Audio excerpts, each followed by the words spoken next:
अपने गुरुदेव के चरणों में दंडवत करते हुए स्वामी प्रेमावतार राम श्री प्रेम रामायण के वक्ता लखन लाल जी एवं हनुमान जी महाराज श्रोता हैं। सबहि सुन लेहु अहे अवनपति आयस हेहु। सब विधि रचना रचहु समाना जाहि देख सुर पुरे लजाना। श्री विश्वामित्र जी कहते हैं, हो वह तुरत सवाई सुन लेहु। आप लोग सब लोग सुनिए, ये जो मैं कह रहा हूँ कि कमला जी के किनारे एक सुंदर अयोध्या का निर्माण किया जाए।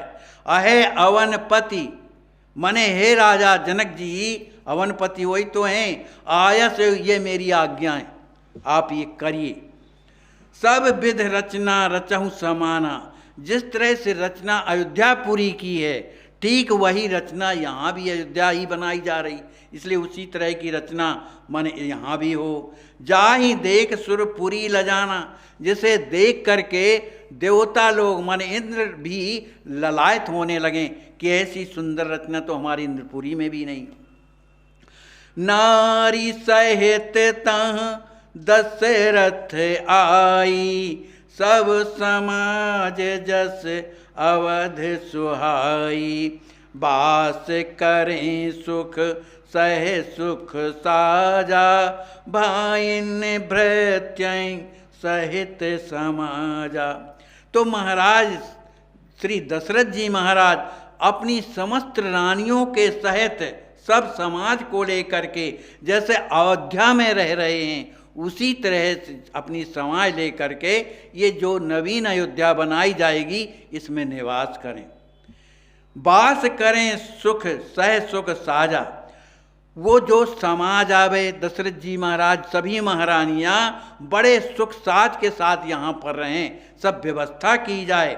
भाइन भृत्यन सहित समाजा, अपने भाई मान दशरथ जी महाराज के जो भाई भृत्य जो हैं, उनके जो दास सेवक लोग हैं, वो भी अपने समाज के सहित यहाँ पर आकर के पधारें। राम मात तहाँ पुत्र बेवाही, कुल श्रुत देश रीत निर्वाही।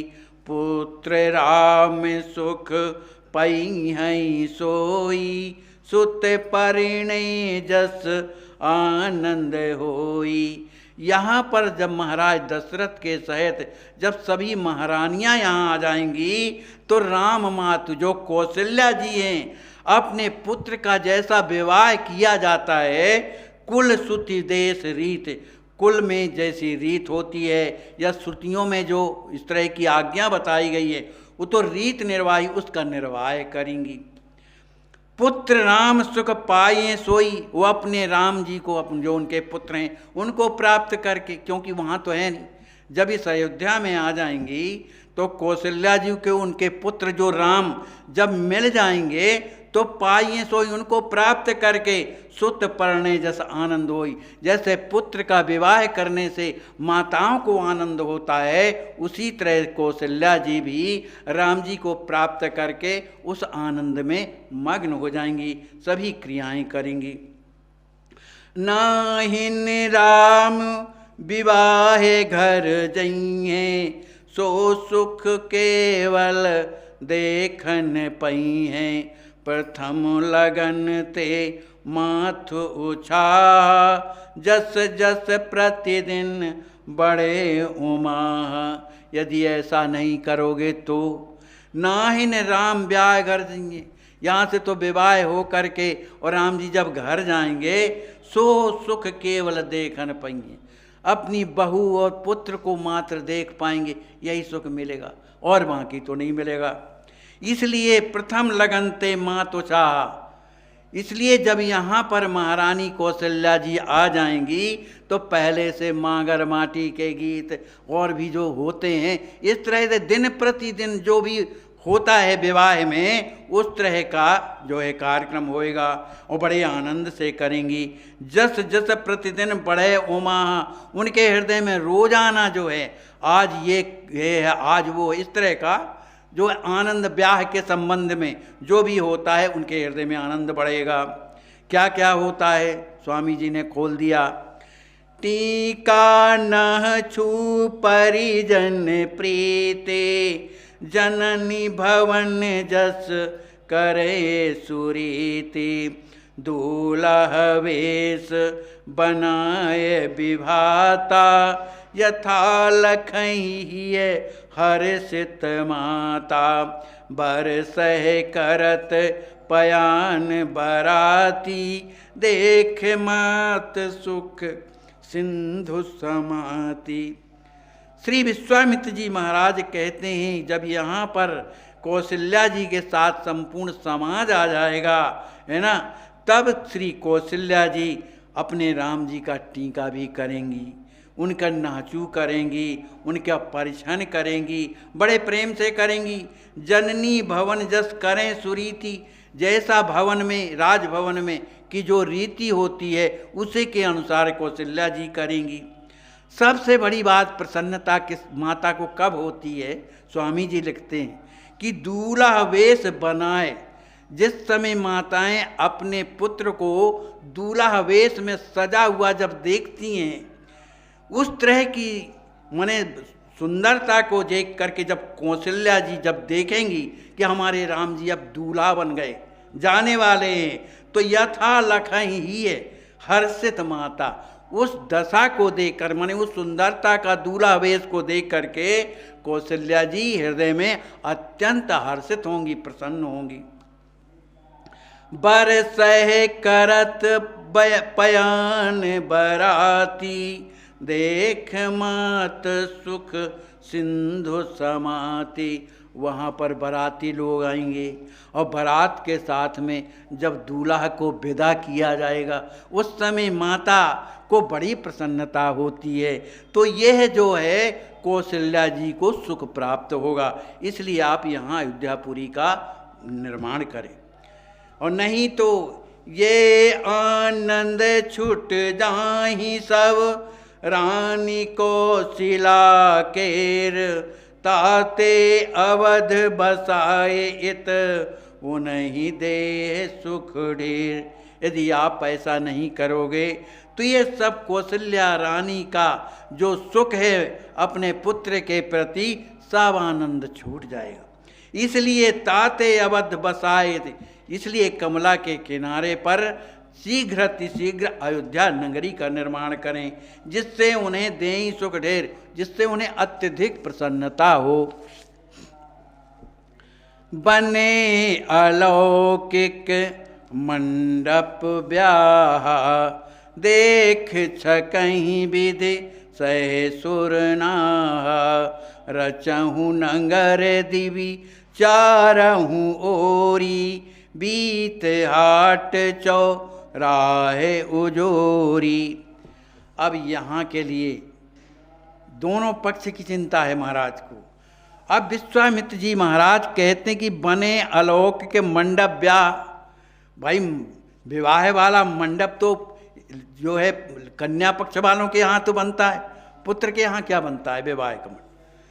तो कहते हैं यहाँ भी बने अलौकिक मंडप ब्याह, जो ब्याह का मंडप बने, विवाह मंडप, वो बड़ा अलौकिक हो, बड़ा ही सुंदर हो, जिसे देख करके देख छकहीं विधि सह सुरनाह, जिसे देख करके ब्रह्मा जी और सुरनाह माने इंद्र भी जो है छक जाएं, माने आश्चर्य में पड़ जाएं कि ऐसी सुंदरता तो हमारे यहाँ भी नहीं है, ब्रह्मलोक में भी नहीं। नगर रचहूँ दिवी चारहूँ ओरी, बीथी हाट चौराहे उजेरी।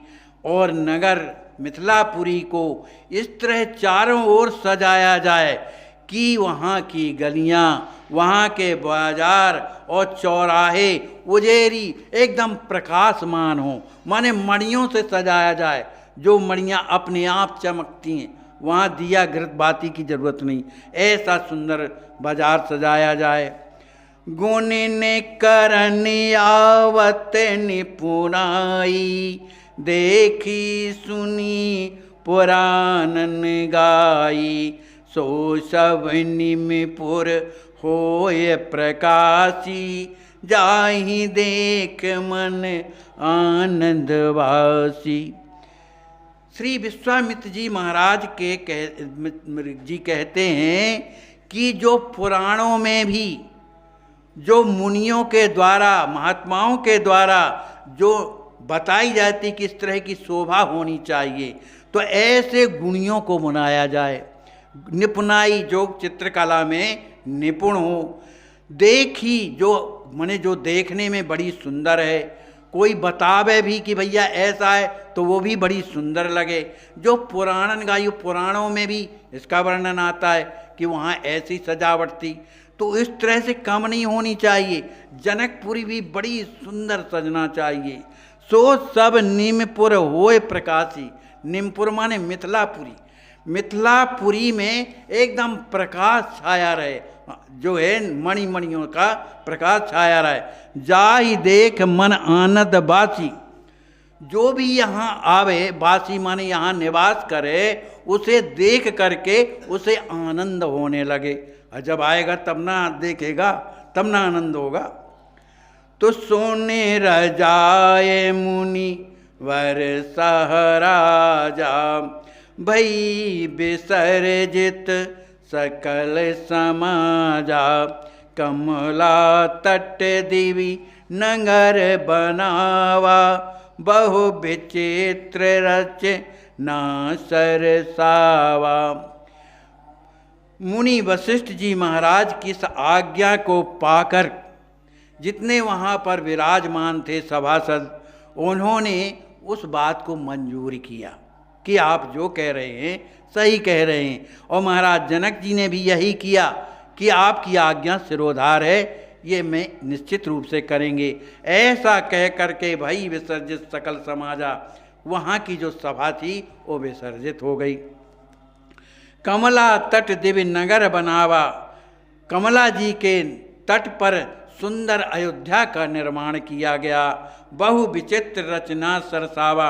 उनमें अनेक प्रकार की विचित्र कलाकारियों के द्वारा सुंदर अयोध्या को सजाया गया। और उसका नाम क्या रखा गया? नाम अयोध्या। नाम अयोध्या ताकर दीन्हा। उस पुरी का नाम क्या रखा? अयोध्या रखा गया। पुरी अवध सम मन हरीना। जो अयोध्यापुरी जहाँ दशरथ जी महाराज रहते हैं, उस अयोध्या के समान इस पुरी की जो शोभा कम नहीं है। उस अयोध्या से भी बढ़ कर के जो भी दर्शन करे मन हरीना, उसका मन हर जाता है। 12 इंद्रपुरी सत तापे। उस पर सैकड़ों इंद्रपुरियाँ निछावर हो जाती हैं। क्यों? कि सीय कृपा, किशोरी जी की कृपा है ना। तो सीय कृपा सब विद सुख जापे। श्री राज किशोरी जी के कृपा के द्वारा सब प्रकार के सुख सुविधा वहाँ पर उपस्थित हो गई। हाट बाट सुंदर ठट्यो, राज सदन सुख ऐन। ध्वज पताक फहरन लगे, बाजत नौमति चैन। शीघ्रता में वहाँ के हाट बाजार जो हैं, जो गलियाँ हैं, उनमें बड़े सुंदर ठाट से सजावट हो गई। राज सदन सुखैन। जो राज सदन था उसकी तो उपमा की ही नहीं जा सकती, वो इतना सुंदर बनाया गया। और उसी जो है अयोध्यापुरी में ध्वजा पताका सब अपने आप फहरने लगे और सुंदर नौमती बाजने लगी। और उधर आनंद ही आनंद जो है हो रहा है। बोलिए श्री सद्गुरुदेव भगवान की जय। श्री सीताराम जी महाराज की जय। सब संत भगवान की जय। जय जय सीताराम। ठीक है, बंद करो भैया।